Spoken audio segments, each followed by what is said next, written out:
सोचो एक ऐसी जिंदगी जहां सांस चल रही हो, दिल भी धड़क रहा हो, लेकिन दिमाग तकरीबन 13 साल से रुका हुआ है। ये कहानी है 32 साल के हरीश राणा की। हाल ही में सुप्रीम कोर्ट ने पैसिव यूथेनेशिया, जिसे इच्छा मृत्यु भी कहा जाता है, उसकी इजाजत दे दी है। इसमें ऐसा होता है कि जो लाइफ सेविंग सपोर्ट होता है उसे हटा दिया जाता है। आज मैं आपको बताऊंगा आखिर हरीश राणा के साथ हुआ क्या था और एक्टिव यूथेनेशिया और पैसिव यूथेनेशिया होता क्या है। तो कहानी शुरू होती है 2013 में। हरीश राणा एक ब्राइट इंजीनियरिंग स्टूडेंट थे जो चंडीगढ़ के पंजाब यूनिवर्सिटी में पढ़ाई करते थे। एक हादसे में हरीश चौथे माले की बालकनी से गिर जाते हैं और सर पे लगी चोट के कारण वो कोमा में पहुंच जाते हैं। हरीश का इलाज शुरू होता है और डॉक्टर उन्हें बताते हैं कि वो पीवीएस यानी परसिस्टेंट वेजिटेटिव स्टेट में है। आसान भाषा में बताया जाए तो हरीश की फिजिकल बॉडी काम कर रही है, वो सोते हैं, जागते हैं, लेकिन उनका दिमाग काम नहीं कर रहा है। और हरीश का खाना पीना सिर्फ एक ट्यूब के जरिए ही होता है। इमेजिन करिए कि एक माँ बाप पे क्या गुजरती होगी।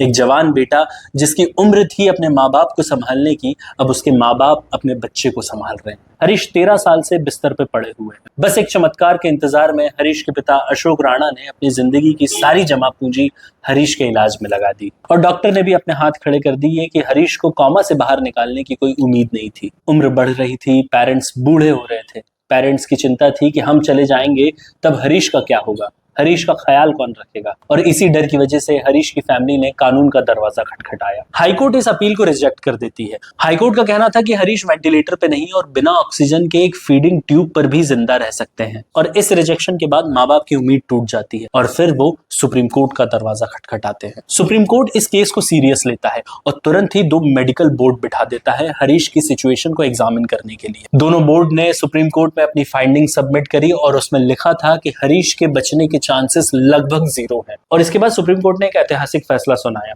और इजाजत दे दी कि हरीश का लाइफ सपोर्टिंग सिस्टम हटा दिया जाए। सबको माफ करते हुए, सबसे माफी मांगते हुए उठ जाओ।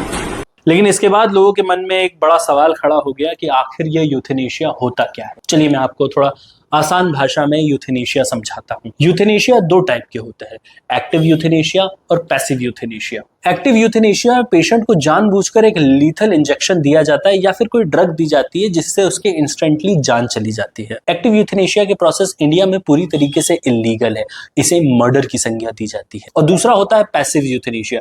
इसमें पेशेंट की लाइफ सपोर्टिंग सिस्टम को हटा दिया जाता है जिससे पेशेंट धीरे धीरे अपनी जान छोड़ता है। जैसे हरीश के केस में देखा जाए तो हरीश को एक फीडिंग ट्यूब पर रखा गया था और हरीश के केस में पैसिव यूथेनेशिया ही अलाउ किया गया था।